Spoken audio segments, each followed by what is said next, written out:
Donc bonsoir à toutes et à tous, hein. Merci d'être venus à une soirée chez Charybde qui traite de poésie, ce qui n'est pas très fréquent chez Charybde. Euh, c'est quelque chose qu'on aime, mais dans lequel il faut reconnaître, on en parlera sûrement tout à l'heure, le mot de poésie porte une charge aujourd'hui qui est pas toujours facile à gérer en fait par rapport à la simple littérature ou un texte qui ne se revendique pas de la poésie. Mais l'une des raisons qui nous fait très plaisir d'accueillir Seamus Daktekin ce soir, c'est qu'on va parler de politique, de poésie et de politique. Bon, la poésie est politique, on le sait, mais on va parler d'un manifeste, notamment qui s'appelle Sortir de l'abîme. Donc c'est un texte court et extrêmement intense qui est paru au Castor Astral il y a maintenant quelques semaines et qui porte toutes les promesses que son titre pouvait indiquer, c'est-à-dire que sortir de l'abîme, c'est à la fois une belle ambition et c'est traité sous une forme à la fois très belle, très intense, assez pragmatique, ce qui n'est pas le cas de tous les manifestes. Et donc ça nous donnait très envie d'en parler ce soir, donc de parler de poésie bien entendu, mais aussi de quoi écrire un manifeste. Et ça sera sans doute ma première question, c'est d'où est venue l'envie, le besoin, la joie, la nécessité d'écrire un manifeste maintenant en 2018. Alors, c'est un texte vieux de 12 ans. Je l'ai écrit en 2006. Et j'étais invité à un colloque aux Pays-Bas. Et le thème, c'était Writing on the Edge. Écrire sur le bord de... Et nous étions, donc ceux qui étaient invités, c'était un peu les éclopés comme ça, qui essayent de fuir, qui essayent de trouver une place, qui essayent de... Voilà, donc nous étions. Et ça m'a amené à me poser la question de... Enfin, c'est vrai, quand on écrit, on se pose toujours la question de pourquoi j'écris. Donc, et ça a donné ce texte-là. Ça a été traduit il y a une traduction de ce texte en néerlandais. Donc, j'avais lu le texte en français et le texte a été aussi donc lu dans cette traduction en néerlandais. Et après, j'ai mis ça de côté. Et je revenais de temps à autre là-dessus parce qu'on a un texte on les laisse jamais vraiment. On les revisite. Et je faisais des petites, quelques petits changements par-ci par-là. Et quand on allait sortir à l'ouest des ombres, c'est là que je me suis dit, ça peut être une idée, ça peut être bien par rapport aussi un peu à l'époque et aux événements qu'on traverse, ça serait bien de mettre ce texte en ouverture du recueil. J'en ai parlé à Jean-Yves Rezeau, donc et du coup, je lui ai donné le texte, et du coup, il a trouvé que ça serait une très bonne idée. Et c'est comme ça que ça a atterri, donc entre les mains des libraires de la librairie de Paris, et donc Alexandre Bord, qui est là, ici même présent, qui a défendu déjà à l'Ouest des Ombres, je sais pas, à l'époque, au bout de quelques mois, vous en avez vendu plus d'une centaine. Et je sais pas, voilà, vous voyez ça, là, que ça puisse exister en poésie, on se dit mais mon Dieu, comment est-ce que ça peut être vrai? Et donc on s'est retrouvés, on en a parlé, on a du coup avec François, avec Jean-Yves, et c'est Alexandre qui a donné un peu l'idée de sortir le texte en plaquette à part, en manifeste, et c'est comme ça que ça a pris cette forme-là. Mais c'est vrai que je disais, malheureusement, c'est-à-dire ça, on a quand on fréquente les textes un peu importe, les textes fondamentaux, ou les textes un peu qui essayent de prendre à bras le corps la vie, l'être, ainsi de suite. En fait, la forme d'existence la plus répandue, c'est la crise. Nous sommes toujours en crise. Et dans des textes des années, donc aux alentours des années 1000, aux alentours du 19e siècle, enfin, à chaque fois, il y a, on a l'impression que le gouffre n'est pas très loin. Writing on the Edge, d'ailleurs, c'est ça aussi. Le gouffre n'est pas très loin, et que c'est vrai qu'au niveau individuel, on ne sait pas ce qui va nous arriver dans 5 minutes. C'est l'inconnu. Nous avançons. Et par rapport à l'espèce, par rapport à l'existant, on se dit peut-être qu'il peut y avoir une plus grande marge, mais puisque c'est nous qui habitons le présent, c'est nous qui habitons le temps, c'est nous qui interagissons les uns avec les autres. Donc il y a toujours cette peur comme ça de tomber, que ce soit la fin de quelque chose, et ainsi de suite. Donc la crise, tout ce qui peut traiter de la crise ou de la peur d'exister ou de ne pas être à la hauteur de l'existence, ça ne perd jamais son actualité. Donc un texte comme ça aussi, au bout de 12 ans, j'ai vu que oui, il n'avait pas perdu de son actualité, et c'est comme ça que vous l'avez ici entre vos mains. Il y a une partie du texte, je trouve, ces premières phrases en fait, hein, ces 2 premières pages en fait, qui sont vraiment une description d'une acuité incroyable de la domination en fait des puissants sur les gens qui ne sont pas puissants, en tout cas dans un système politique qui est vieux comme les pyramides effectivement, puisque la métaphore qui est à l'œuvre c'est celle des pharaons. Et curieusement, j'avais l'impression, mais alors moi je suis pas un grand connaisseur de poésie contemporaine, enfin donc j'aime des choses que j'aime beaucoup, mais j'en connais pas beaucoup, à la différence d'autres genres littéraires. Et j'avais pas le sentiment que cette revendication de trouver des armes d'autodéfense en fait contre la domination qui est imposée au commun des mortels est une préoccupation très répandue dans la poésie d'aujourd'hui. Donc c'est pour ça que j'ai trouvé aussi que ce manifeste avait un côté à la fois complètement actuel, bien sûr, mais surprenant et d'autant plus nécessaire. Ou est-ce que c'est une erreur de perspective de ma part et qu'en fait la poésie aujourd'hui elle est extrêmement politique, enfin au sens intime du terme, et que c'est juste que je la connais pas, ou est-ce que quand même c'est pas si fréquent?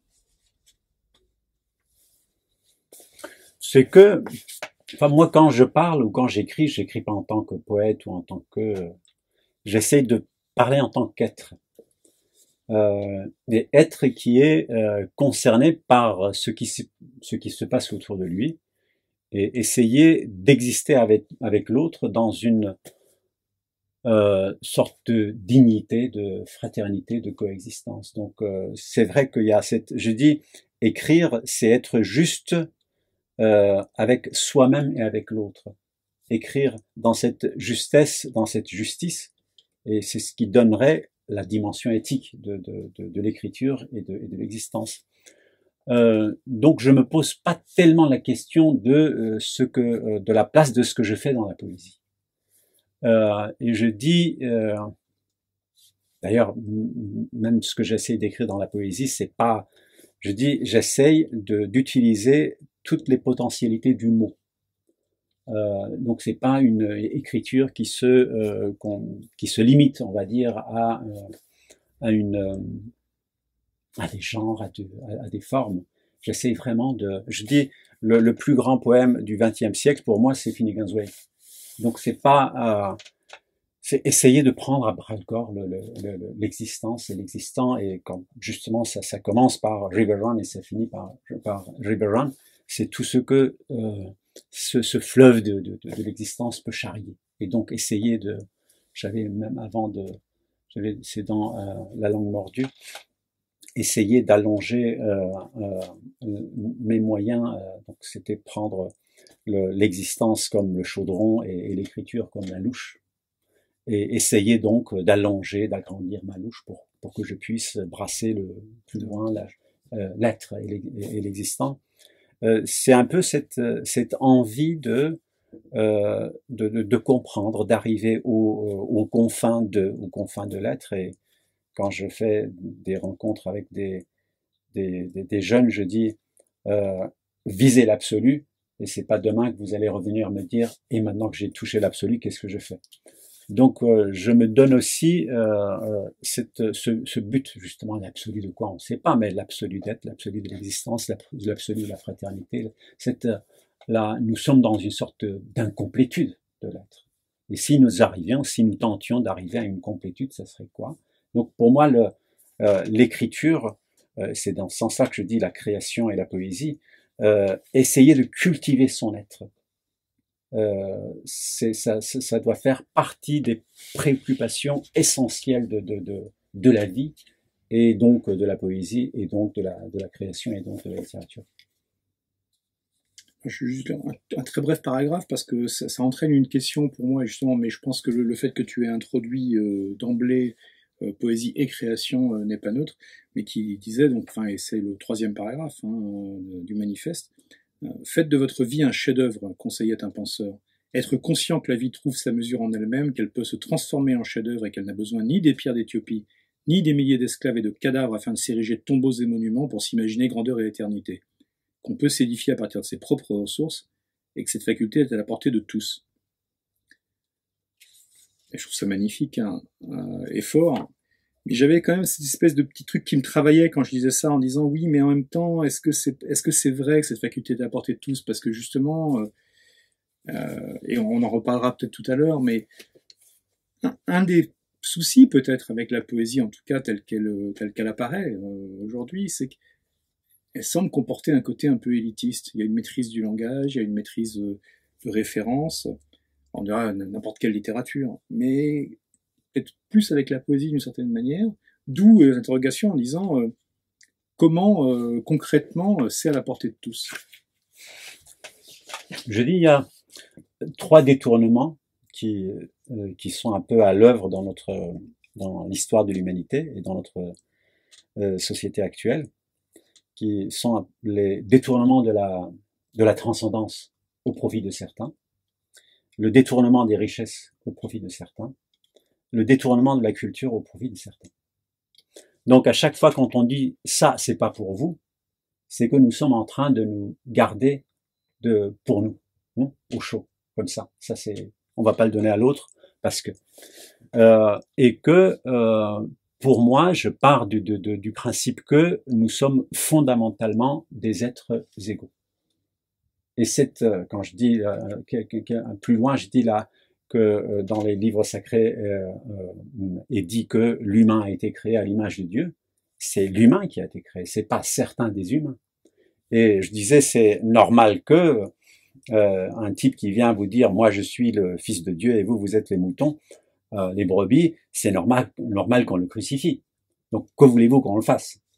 Et alors qu'il aurait dû venir dire, soit nous sommes tous des fils, tous des enfants de Dieu, venons, nous allons vers notre Père, ou il aurait dû dire, nous sommes tous des brebis, allons vers notre Créateur. Mais s'il vient dire, moi je suis le Fils de Dieu, vous êtes des brebis, et allons vers mon Père, il y a quelque chose, c'est ce détournement-là. C'est la transcendance, les richesses, la culture. Et les richesses, là actuellement, quand on parle des 1% qui possèdent 99% des richesses, et là, cette avidité, cette envie de tout garder pour soi, ça devient le tombeau, la tombe des millions et des milliards de personnes. Donc comment sortir de ces privations, de ces détournements? Pour moi, la parole, la poésie, la création, ça, donc si chacun nous arrivions à cultiver notre être, si nous arrivions à nous poser face à l'autre et en tant que son égal, là du coup on limiterait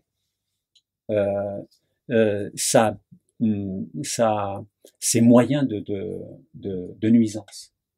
C'est pas prendre le pouvoir sur l'autre, c'est empêcher l'autre de prendre le pouvoir sur nous. Et c'est vrai que j'ai une petite expérience aussi par rapport à mes origines, parce qu'en tant que Kurde, nous sommes nous subissons depuis des centaines d'années, si ce n'est pas plus. Je disais, nous sommes restés les ours de montagne des 4 empires successifs, donc l'empire des Grecs, des Perses, des Arabes et des Turcs, et que être vu comme ça, comme cet autre justement qu'on pousse en dehors de la sphère de l'humanité, qu'on le traite justement d'ours de montagne, et les Turcs disent que le, euh, ils disent que les Kurdes se nomment à partir des bruits de leurs pas sur la neige. Quand on marche, ça fait du bruit, ça fait krut. Et donc on serait nommé à partir de ces bruits-là. Donc c'est enlever à l'autre toute humanité, toute dignité, abaisser l'autre au niveau de la bête. Et ça, on ne sait que trop. C'est quand on pense à la... Donc à partir de là, il suffit de faire un pas, nous sommes dans l'esclavage. Il suffit de faire un autre pas, nous sommes dans l'extinction des peuples premiers de ce qu'on a appelé les Amériques. Faire un pas, nous sommes dans... Voilà, c'est comment faire pour que l'autre ne se détruit pas, parce qu'en tuant l'autre, on tue soi-même, on se tue soi-même. Et c'est un peu cette... je dis, si on dit qu'il n'y a pas de solution, il faut se jeter par la fenêtre. Mais si on se dit que nous avons chacun une petite part de responsabilité et donc du coup de pouvoir, il faut en user. Il faut essayer de développer à son petit niveau. Et ça commence par, là aussi je fais il y a des microcosmes et des macrocosmes. C'est-à-dire ça peut commencer à partir d'un couple, ça peut commencer dans les familles, ça peut commencer dans le voisinage, ça peut commencer dans le village, dans notre petite ville, et ça peut aller à un niveau plus important. Mais essayer d'établir cette relation de dignité les uns avec les autres. Et pour moi, donc, la poésie, la création, c'est une des manières d'entrer cette autre manière d'exister pour que les richesses ou ce qu'on a,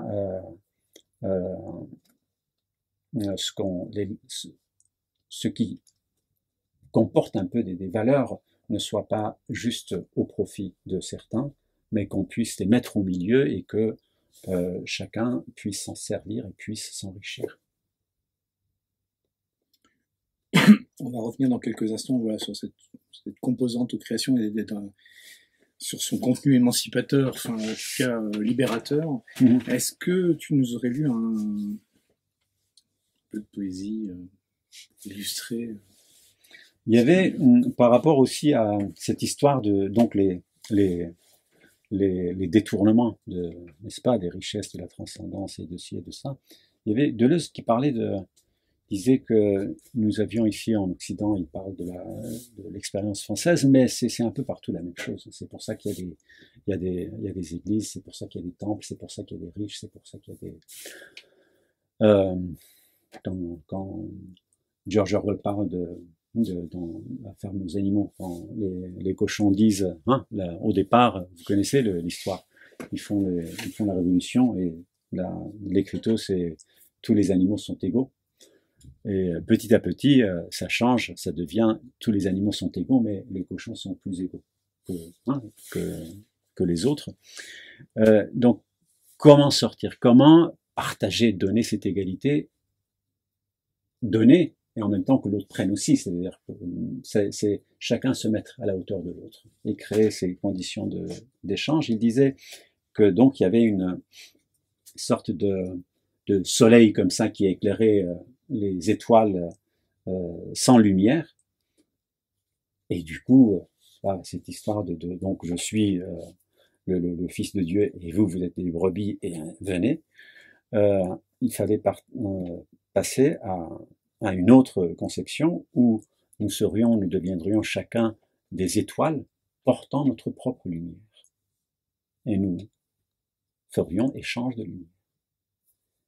Et c'est vrai qu'il faut passer à cette autre manière. Je ne suis pas plus que les autres. L'autre, il a tout autant que moi. Et donc, si il se donne les moyens, il suffit qu'il se donne les moyens pour que on ait des choses à se dire. Tout le monde ne dira pas la même chose. Tout le monde n'écrira pas comme Rilke, comme Rimbaud, comme Lautréamont, mais il fera autre chose. Et là où chacun est à la hauteur de peut-être que, je disais quelque part, s'agrandir avec le rêve de l'autre. Parce que si chacun, c'est-à-dire la richesse de l'autre augmenterait ma richesse, l'être de l'autre augmenterait mon être, mes connaissances, mes perceptions, mes possibilités. Je disais aussi, il faudrait vraiment changer de paradigme, parce que malheureusement là, on est toujours en train de considérer l'autre comme notre ennemi, c'est concurrent, et donc on se construit contre l'autre. Et l'autre est une menace pour nous. Il vient, il grignote notre espace. Alors que il faut passer à la conception où on se construit avec l'autre, où nous sommes des compagnons de route. Et nous n'avons pas, quand on est compagnon de route, qu'on se construit avec l'autre, nous n'avons pas besoin de se quereller, de perdre l'énergie dans les disputes. Nous avons juste à faire, à préparer peut-être un meilleur avenir, peut-être faire le chemin, arriver à cette complétude, à cette destination, en tout cas se mettre en route pour. Donc oui, ça peut changer, et la poésie, la création, c'est un des moyens de faire la route. Je sais pas, qu'est-ce que tu veux que je lise? Ça peut être... J'avais appelé ça À l'ouest des ombres, parce que j'étais parti de... c'était le centenaire de la Première Guerre mondiale, et donc la revue NRF faisait un numéro spécial, et ils m'ont demandé un texte à cette occasion-là, et je suis parti donc du mot Europe. Et en essayant de trouver ce que ça voulait dire, je suis tombé, donc étymologiquement, apparemment, c'est un mot qui vient de l'acadien, qui veut dire le couchant. Donc l'Europe, ce serait l'Ouest. Et je me disais, l'Ouest, si on allait voir un peu de l'autre côté, à l'Ouest de l'Ouest, qu'est-ce qu'il y aurait? Donc à l'Ouest des ombres. Et c'était drôle aussi parce que il y a les Arabes aussi, j'imagine qu'ils étaient à l'ouest des Acadiens. Et Arabes et Europe, c'est presque la même racine.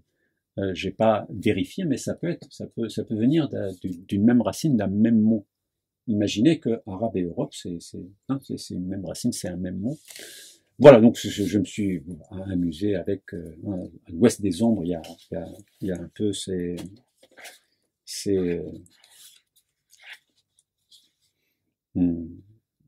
quand on creuse le mot, on tombe sur des sens. Après, donc voilà, le départ, c'était l'Europe, et ça a donné un texte. S'il vous plaît, je vous lis quelques extraits. Le couchant précédera-t-il notre fin alors que nous aurions voulu la terre plus avisée que la chair qu'elle porte? Une pomme dans une tombe que nous croquerons toutes dents retroussées, et nous nous retrouverons avec nos pelures dans la fosse commune.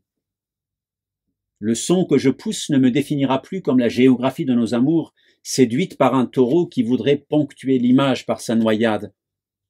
Le feu a été volé et mis dans nos bouches pour que le mot comporte un peu de braise, un peu de lumière, et qu'on puisse dire le monde qui se consume sous nos yeux. Je caresse les lettres, et la folle du Caucase se métamorphose en un mouton enragé. Les feuilles tombent, les plumes s'envolent, et longent de part en part mon rêve. Je claque les mots, des méduses les avalent. J'agrafe les doigts, des chèvres les mâchent. J'écarquille les yeux, des serpents les crachent, pour en nourrir les chats, avec des airs qui restent accrochés aux mots, semés sur la route, pour que tu restes égaré sur le retour. Continent ne fait plus monde. Le monde qu'il fut ne tient plus sur la chevelure d'une fille qui trottinera aussi bien les mots que les qui. Art pour tous, ici et de par le monde, maintenant et pour toujours, dans le son d'un accordéon, derrière combien de voiles qui achèveront nos sons? Qui mènera nos guerres si les continents ne forment plus abri à nos corps? Je plonge dans l'eau, et en guise de terre, il me reste un caillou à la main. Je le confonds avec la tête d'un noyé, avec les globes qui prolongent sa tête. Je m'éloigne, il ne m'en reste qu'une tache sur la peau. Je me détourne, il ne m'en reste qu'un cri étouffé dans le crâne. Le temps disparaît dans les neiges, les crêtes dans les vagues, le soleil brûle sur un même point du nord et du sud avant de ricocher sur les sons et devenir oubli. Ce qui me réfléchit parlera à ma place. Je ferme les yeux et lance ma tête vers le couchant qui disparaît. Mon corps plonge et devient un hippopotame posé sur les vagues.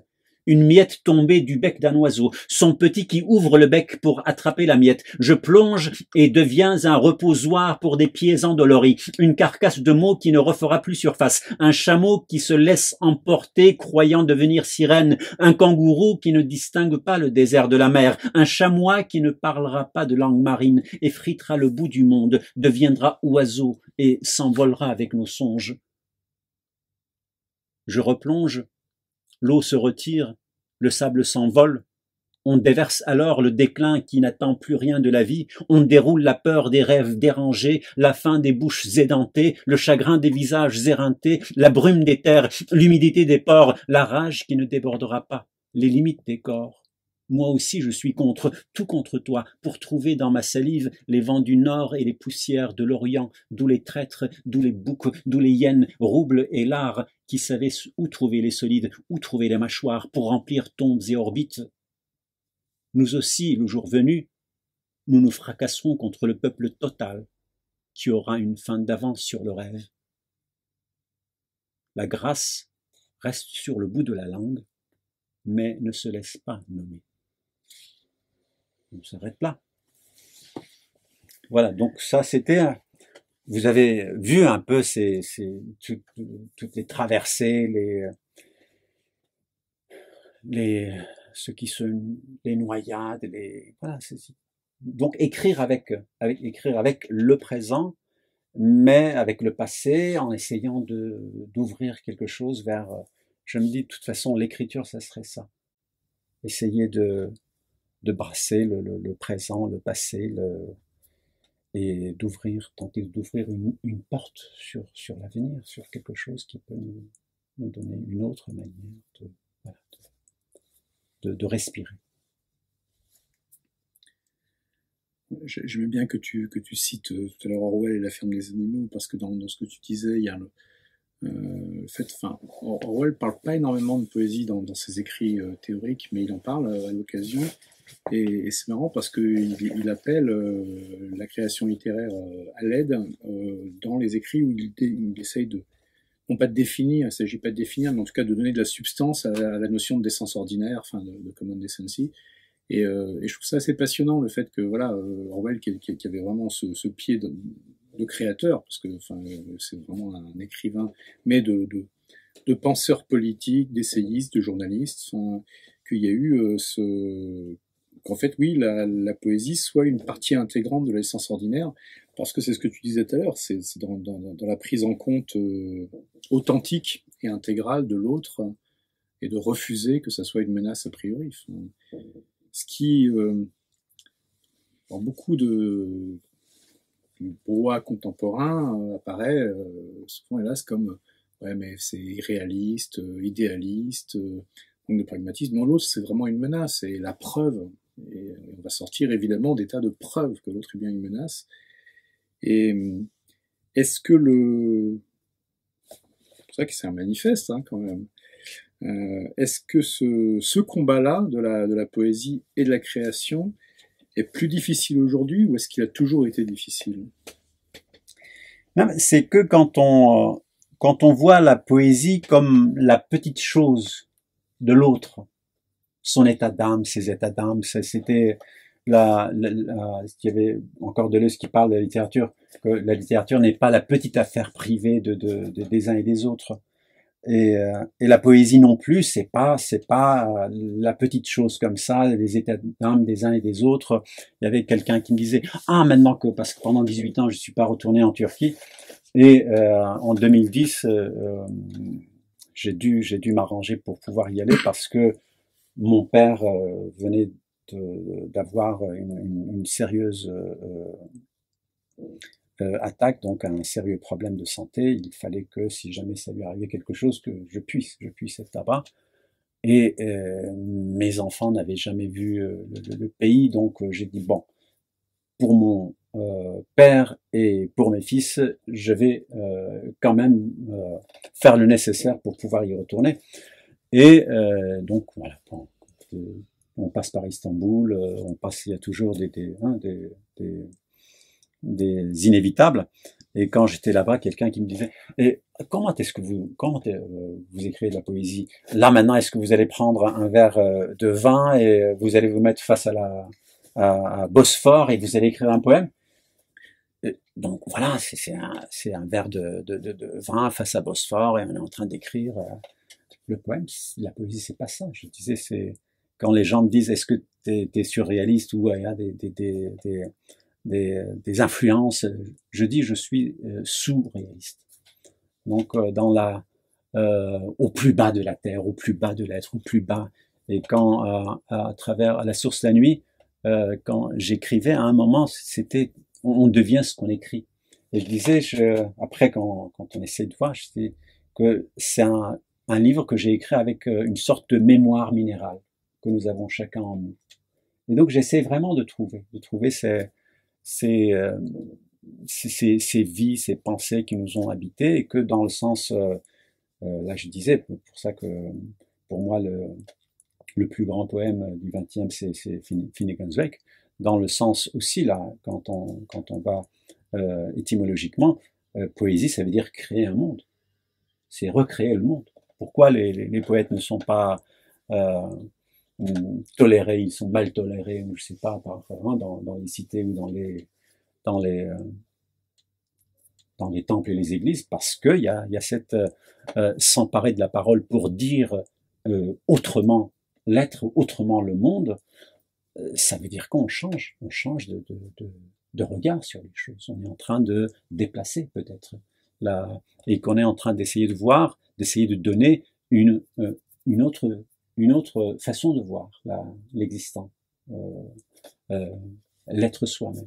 Donc, pour moi, la poésie, c'est pas que ça. Quand j'écris, je me nourris à la fois de beaucoup de peinture, à la fois de beaucoup de cinéma, de beaucoup des livres de pensée philosophique, de beaucoup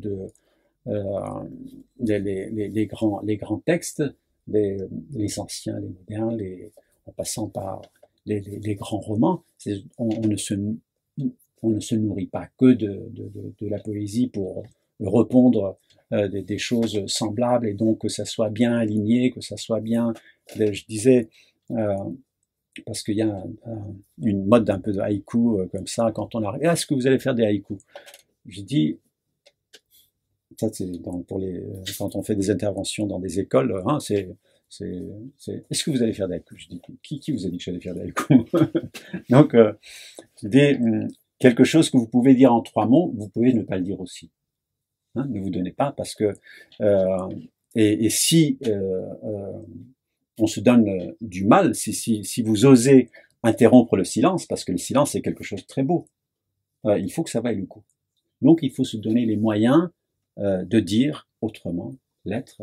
Et là où je disais, c'est essayer d'élargir justement. C'est changer de paradigme, essayer ça c'est à la fois quand on dit liberté, égalité, fraternité, c'est des choses qui sont presque galvaudés, mais qui n'ont jamais existé. Donc, comment donner vraiment sens à ça? Comment faire que pour l'autre soit vraiment mon égal et qu'on puisse créer vraiment un échange? Que ça soit pas juste des effets d'annonce et que justement quand le cochon qui se moque des autres en se disant moi je suis plus égal que toi et donc tu resteras quand même la bête que tu es et moi je vais m'emparer du reste. Donc pour moi c'est cette justesse, cette justice envers soi-même et envers l'autre. Et la poésie, c'est une des manières de dire ça, et c'est pas la moindre des manières. Tu disais, enfin pour commencer, que le manifeste, enfin travaille quand même sur dans son fond, dans ses tripes, hein, sur une lutte contre 3 confiscations en fait, confiscation de la transcendance, de la richesse et de la culture. Mmh. Et ça m'évoquait aussi un travail d'un quelqu'un qui est un slammer en fait, mais enfin qui est des deux cabales, qui a quelques années, enfin bon, parmi toutes les choses qu'il fait et qui sont nombreuses, notamment un formidable Alcibiade dans Timon d'Athènes, mais qui écrivait un texte qui s'appelait Casus Belli, mais enfin qui parlait de la confiscation des mots en fait par alors ce que lui, c'est pas comme ça qu'il l'appelait, mais ce qu'on appellerait le storytelling au fiat officiel aujourd'hui, qui s'empare de pans entiers du vocabulaire et puis qui en fait quelque chose qui est confisqué en effet, et derrière c'est plus réutilisable. Et je trouvais que dans la vertu émancipatrice individuelle et collective que tu revendiques justement pour la création et pour la poésie, il y a quand même ce travail de réappropriation des mots, de leur redonner soit un sens qui a été confisqué, soit de leur donner un autre sens précisément. Est-ce qu'il y a aussi cette importance du travail des mots? Je disais aussi, quand on a essayé de faire des révolutions, on n'a pas d'abord travaillé l'homme qui allait faire la révolution. La plupart des révolutions sont faites à partir des frustrations, des privations, des colères. Et quand le moteur de la révolution est la frustration et la colère, ça débouche sur d'autres frustrations et des colères. Parce que c'est comme ça que le communisme, qui est une idée merveilleuse, a débouché sur le stalinisme, sur les goulags soviétiques. Et donc, comment faire? Donc, je dis, d'abord, donc, ça veut dire qu'il faut cultiver, il faut préparer l'humain. C'est pour ça que je disais, l'essentiel, c'est de travailler le microcosme, la personne, l'individu, qui va faire quelque chose pour que, si on arrive à changer l'individu, on changera peut-être aussi. Si on arrive à se changer soi-même, peut-être qu'on changera aussi ce qui nous entoure. Donc, d'abord, faire cette révolution en soi, dans son propre être. Et là, du coup, s'approprier, puisque quand je dis se déclarer l'égal de l'autre, et donc limité dans ses prétentions, ça veut dire que la langue n'est plus à lui, la culture n'est plus à lui, les richesses, bon, il a peut-être les moyens de les défendre, mais essayer aussi je disais, l'État a été toujours, malheureusement, l'outil était un outil au service de la domination du riche sur le pauvre. Hein, pendant toute l'histoire, c'est un peu comme ça. Et sur les quelques années, peut-être quelques dizaines, trentaines d'années, à la sortir de la Deuxième Guerre mondiale, il y a eu l'État est devenu un arbitre entre le riche et le pauvre au profit du pauvre, dans une certaine mesure, minime. Mais ça l'est devenu. C'est comme ça qu'on a eu le welfare state, c'est comme ça qu'on a eu l'État-providence. Je dis, les Français aiment toujours donner les grands mots, providence tout de suite, alors que les Anglais disent welfare state. Oui, ça va, c'est plus modeste. C'est plus modeste. Oui, alors providence, c'est tout de suite. Alors restons modestes. Donc Et ça a duré sur 30 ans, dans les 70, les années 80, la révolution conservatrice reaganienne et Thatcher et tout ça, c'est l'État a commencé à redevenir rester l'arbitre entre le pauvre et le riche, mais au profit du riche. Et dans les années 80-90, l'Europe aurait pu parce que c'était, je disais, l'état humain, social et les conditions d'existence. Maintenant qu'on est en train de détricoter, qu'on a détricoté en Angleterre, qu'on a détricoté en Allemagne et qu'on est en train de détricoter en France. Donc on aurait pu garder ça parce que le but, c'est pas de devenir comme la Chine. Si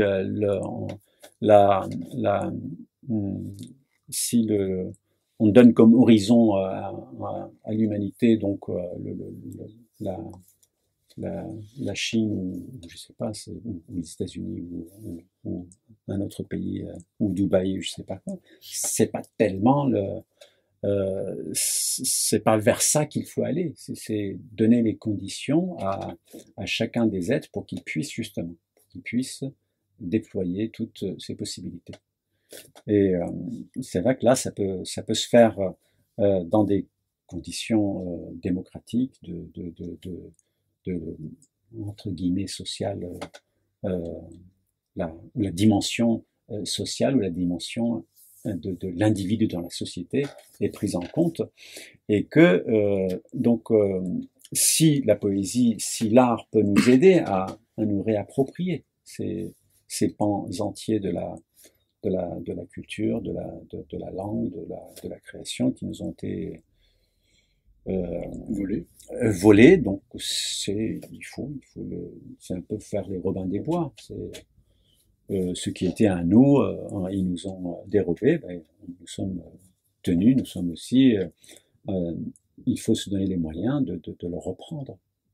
Pas de les, je disais quelque part, si en te mettant debout, tu dois ressembler à ton bourreau, reste encore par terre, le temps de trouver une autre moyen de te mettre debout. Parce que le but, c'est pas de devenir bourreau à son tour. Et donc, comment se mettre debout d'une autre manière pour ne pas devenir une autre vocifération, une autre menace, voilà. Mais essayer je disais, il y a un vers de Ibn Arabi qui dit: mon cœur est devenu capable d'accueillir toute forme.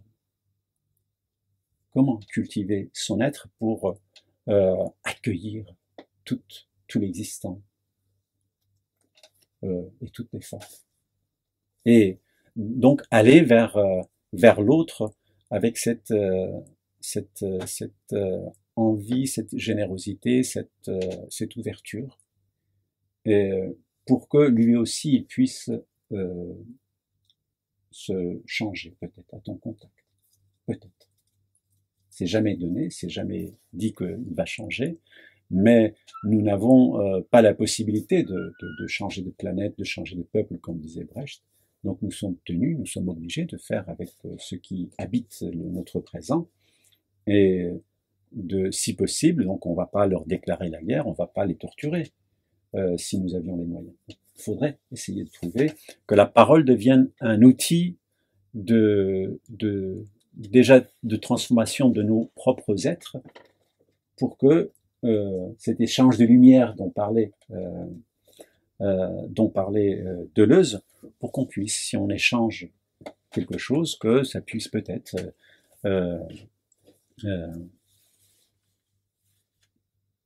ça puisse le faire, l'inviter à faire autrement. Parce que ce que tu dis là, je trouve que par des biais très étranges, mais et par des moyens esthétiques, qui sont évidemment pas les mêmes, mais ça rejoint beaucoup, me semble-t-il, le travail de fond que fait Antoine Volodine depuis 1985, c'est-à-dire en fait sur une problématique d'égalitarisme vaincu, mais de proposer sans arrêt des voies poétiques alternatives, alors même que les êtres ont été broyés, le plus souvent, et qu'il y a encore des espèces de passerelles et de chemins de salut, parce qu'on déplace le débat ailleurs que sur le débat, effectivement, de pouvoir physique et politique. Et enfin, je suis pas sûr qu'Antoine Volodine verrait les choses comme ça, mais je trouve qu'il y a vraiment cette quête d'alternative en jouant de l'acceptation que le désastre il a eu lieu, et donc de créer une forme d'humour salvateur en fait du désastre et de chercher des chemins obliques, des sentiers de traverse, des choses qui permettent de se retrouver soi en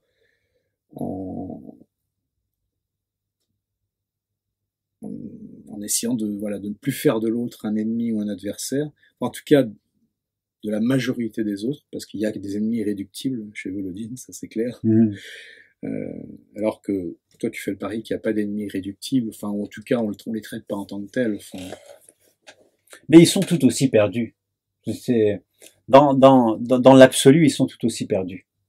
Quand le jour où, je sais pas, le grand catastrophe arrivera, ben, ils sont tout aussi perdus. C'est là le plus grand le danger qui nous guette, c'est là. On est en train de parler de la sixième extinction des espèces. C'est même il y avait dans les films de Romero, les morts vivants là, quand ils n'ont plus rien à manger, ben, il vient manger les vivants. C'est tout. C'est pas, et nous n'avons pas les moyens de nous mettre à l'abri de la faim des autres.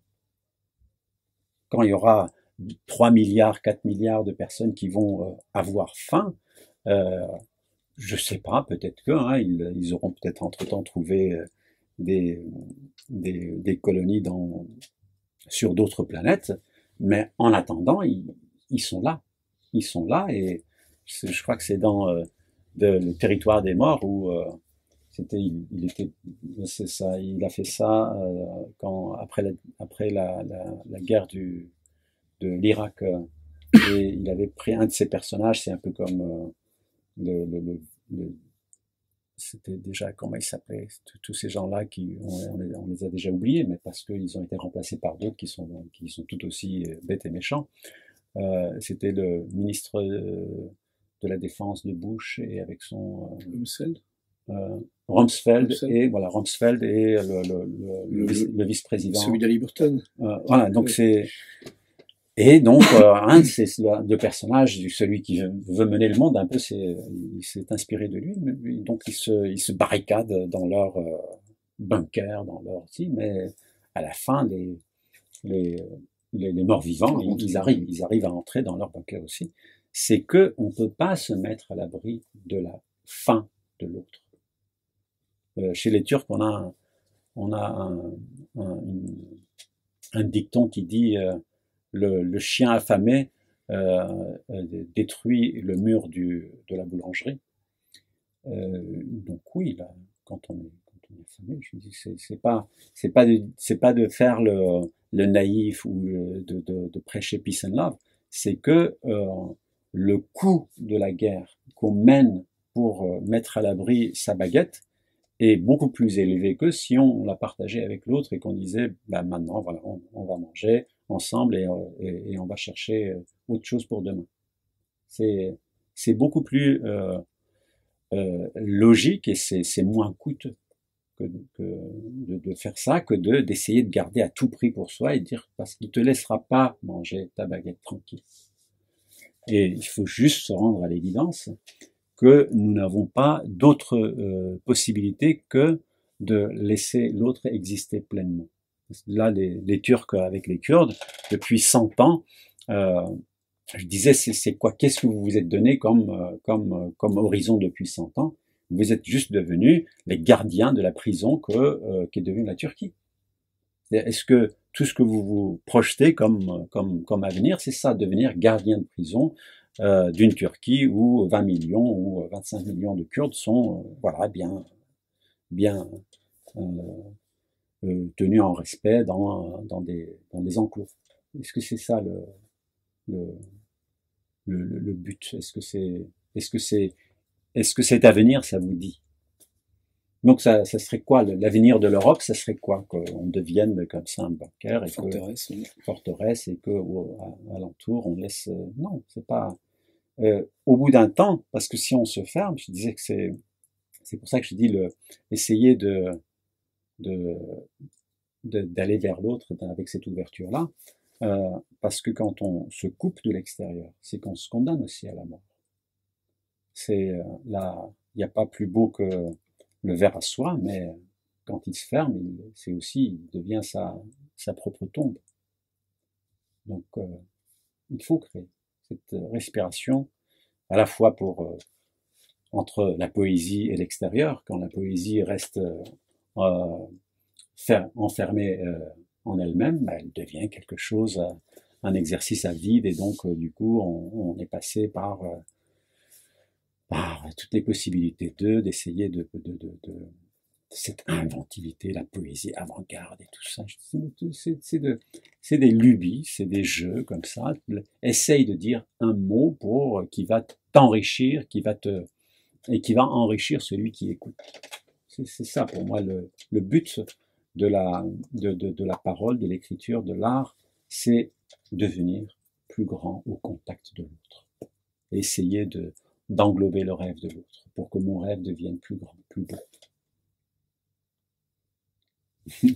Ouais. Bah, écoutez, un dernier extrait pour conclure, mais juste avant ça, je voudrais juste vous dire que, enfin, je sais que ce soir et ici, je prêche largement des convaincus et des convaincus, mais ce court texte, en fait, donc, est un texte important. En fait, c'est vraiment un texte qui est d'une intensité profonde et en même temps d'une grande beauté très concrète, qui effectivement a un côté libérateur sur le fait que la création, et en particulier la création poétique, ont un vrai pouvoir, un peu insoupçonné parfois, mais un vrai pouvoir en fait de transformer et de changer des choses, et même des choses graves, même des choses terribles, et que donc ce manifeste, il faut effectivement le faire vivre, il faut en acheter plein, en distribuer plein, en offrir plein à ses amis. Et également, il faut pousser ses amis et ses amis à lire davantage de poésie, parce que la poésie, ça infuse profondément, peut-être plus que d'autres formes de littérature. Après, la poésie au sens large, parce qu'il y a évidemment des textes qui sont écrits en prose, qui sont de la poésie. On parle de Finn Sweck, qui n'est pas classé dans la poésie habituellement, mais qui en est profondément. Et parce que oui, je crois que la poésie, la littérature ont vraiment une vertu transformatrice, intime, et donc politique, parce que la politique, c'est quand même des sommes d'individus qui ensuite se mettent à accepter les autres, pas seulement les accepter, à rechercher en fait l'altérité comme une source profonde d'enrichissement et de transformation, au lieu de effectivement finir en verre à soie recroquevillé sur soi-même, en train de crever dans son coin identitaire, et que voilà, il faut s'en souvenir, il faut le faire, mais donc voilà, c'est notre responsabilité un peu à chacun et à tous. Et voilà, et j'aimerais bien vraiment remercier chez Mouzak Tekin pour avoir écrit ce texte, même si c'était il y a 12 ans. Remercier ceux qui ont permis qu'il soit possible, donc les éditeurs et les subtils prosélytes. Et puis donc peut-être écouter un dernier morceau de poésie justement pour conclure cette soirée. Mais merci en tout cas de votre accueil et de votre présence, les amis. Personne ne me répond, tu le sais. Je ne pousse dans la tête de personne, tu le sais aussi. Je ne peux même pas être fraîcheur dans le feu qui brûle chacun, tu le sais. Ce que je dis de ma colline me déformera un peu sur ta colline, tu le sais aussi. Ce que je lance de ma colline t'enfermera dans ta colline, je le sais. Nos cris montent à mesure que nous nous ignorons, nous le savons aussi. Le savoir ne nous est d'aucun secours, nous le savons, sans qu'on ne comprenne sur quel fil menait le reste de notre parole. Je regarde avec mes yeux qui ne voient rien de ce qui me fait face et ne me voient pas. Je regarde ceux qui me perdent dans les bruits. Je creuse l'œil pour le remplir de ce qui manque à ma vue, pour devenir tronc, devenir pierre, et que la mouche me contourne de la même manière qu'elle contourne le tronc et la pierre, qu'elle se pose sur moi de la même manière, pour que tu puisses vivre dans l'intimité de la mouche, un peu parole, un peu soif, dans l'éloge des courbes et de l'eau qui les égrène. Je sais que la fourmi est de la même couleur que la terre que j'avale. Même si j'ai pu me remplir la panse de fraises sauvages, de pousses de sapin, renifler quelques restes, apercevoir les cimes de quelques arbres, à l'écart des fanions et des yeux. Mais la mouche sait que l'araignée la guette, que ses pattes sont prises, elle sait que ses ailes peuvent l'enfermer, ils savent que leur course peut s'achever dans ma bouche. Chacun s'abat alors sur moi avec ses armes. Chacun veut m'éloigner de mes armes pour que ma vie puisse prolonger la leur. Dès que j'accotais ses dents, on voyait la vieille carnassière édentée qui était devenue sa terre, mendiant à toute vache sa bouse avant qu'elle ne disparaisse dans la grande carrière. Tu ne tueras pas, m'a-t-il dit. Tu enterreras ce que tu as tué dans le plat de tes pieds, m'a-t-il dit. Tu coifferas une colline avec tes restes, m'a-t-il dit, pour qu'ils nourrissent la terre de tes descendants, et tout fut écrit sur tes flancs, pour qu'ils forment la chaîne de nos servitudes, loin de toute abondance que tu aurais pu être le sommet de ton crâne, la somme de mes mots, comme autant de chaînes. Je ferme les yeux, et c'est pour ne plus les ouvrir, mais je ne le sais pas. Quand je le sais, les tiens sont déjà fermés. Je n'ai plus à traverser aucun miroir.